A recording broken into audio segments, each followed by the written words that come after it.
Sir, जो आपने एक क्वेरी पूछी है इसमें आपने एचडीएफसी संचय प्लस प्लान के बारे में पूछा है, जो इसका लॉन्ग टर्म वेरिएंट है उसके बारे में।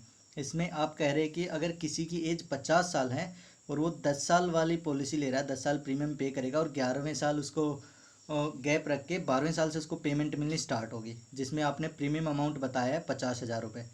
इसमें अगर वो 50,000 रुपये कोई 50 साल का जो व्यक्ति है वो देता है तो उसमें उसको 10 साल तक पेमेंट करनी है, यानी कि 60 साल तक वो पेमेंट करेगा। 61वें साल उसका गैप रहेगा और 62वें साल से उसको अगले 25 साल तक 45,625 रुपये की इनकम आएगी।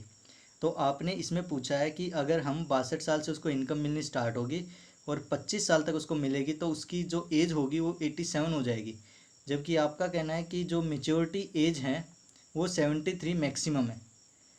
और आप कह रहे हैं कि इसमें 87 अगर एज में उसको मेच्योरिटी मिल रही है तो उसमें कैसे देगी कंपनी, मतलब इसका मेच्योरिटी एज का क्या लेना देना है यहाँ पे। तो सर, आपने जो डाउट पूछा वो बिल्कुल जायज़ डाउट है।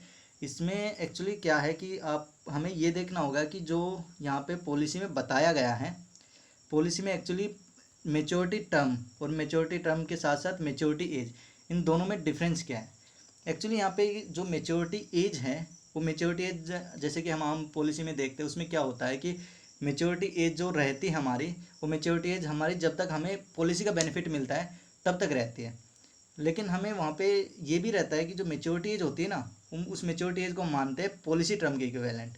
मतलब जब तक हमारी पॉलिसी टर्म है तब तक ही हम उसको मेच्योरिटी टर्म मानते हैं, मतलब जब तक हमारी पॉलिसी टर्म रहेगी, जब तक हमारी पॉलिसी मेच्योर हो जाती है। लेकिन यहाँ पे इस प्लान के अंदर थोड़ा सा अलग है। यहाँ पे क्या है कि हमारे यहाँ पे पॉलिसी टर्म अलग है, जो कि यहाँ पे मेंशन कर रखा है। पॉलिसी टर्म यहाँ पे 5 साल पीपीटी के लिए 6 साल है और यहाँ पे जो 10 साल पीपीटी है उसके लिए 11 साल पॉलिसी टर्म है।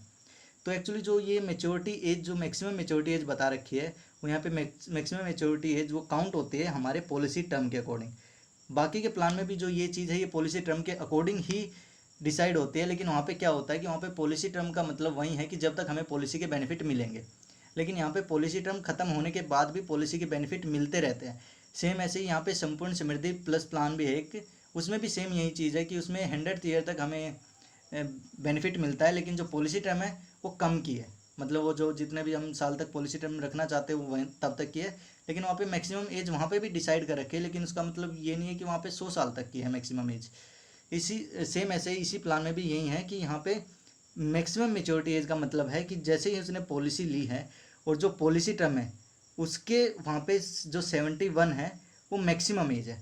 अब सपोज करते हैं हम कि किसी 50 से 60 साल का कोई इंसान है जो पॉलिसी ले रहा है, मान लेते हैं 60 साल का है, वो अगले 10 साल तक पेमेंट करेगा प्लस उसका 1 साल का गैप रहेगा, यानी कि जो टोटल पॉलिसी टर्म है वो कितने 11 साल तक की, यानी कि उसका जो मैक्सिमम मेच्योरिटी एज है वो 71 है। इसलिए हम देखते हैं कि जो यहाँ पे मिनिमम एज है, जो एंट्री एज है वो 60 साल है और मैक्सिमम एज जो है वो यानी कि +11 करके यहाँ पे मैक्सिमम एज रखी गई है 71 ईयर्स। आई होप कि सर आपका ये डाउट क्लियर हो गया होगा। अगर फिर भी अगर और भी कोई डाउट है तो आप इसको फिर यहाँ इसी ग्रुप में पोस्ट कर सकते हैं या फिर आप मेरे पास पर्सनल मैसेज भी कर सकते हैं। Okay, thank you sir.